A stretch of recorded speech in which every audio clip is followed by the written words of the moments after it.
The elderly population and the population with hematological malignancies in general clearly has some side effects from these treatments. There has been an ongoing debate about the usefulness or safety of erythropoietin, and we now have had data in the setting of hematological malignancies, specifically in non-Hodgkin's and Hodgkin's lymphoma, that have shown that not only are they safe in that setting, according to the German and the French studies, but they might even have some positive impact on the patients. And this is something that is certainly not recognized in the solid tumor field.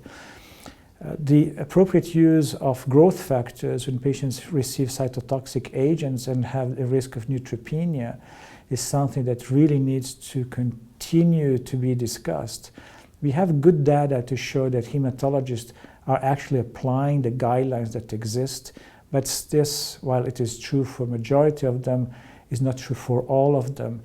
And that's a very important topic, because we also have very good news is that in both for erythropoietin and for G-CSF, there has been a development of biosimilars, which has clearly decreased the cost and has allowed many centers throughout Europe and now throughout the world to afford these drugs in the appropriate indication.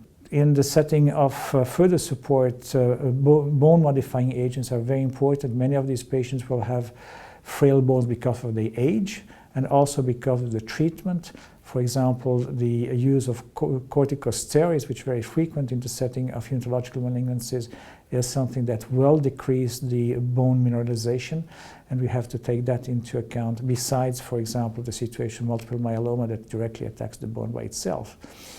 And then we have some very exciting news in the past few months, which is that an area which is very difficult to approach with cancer-related cachexia has had some new drugs being developed, among them a compound called enamorelin, which was developed first now in the setting of non-small cell lung cancer, very positive data, and we certainly hope that this drug will show its benefits also in other settings.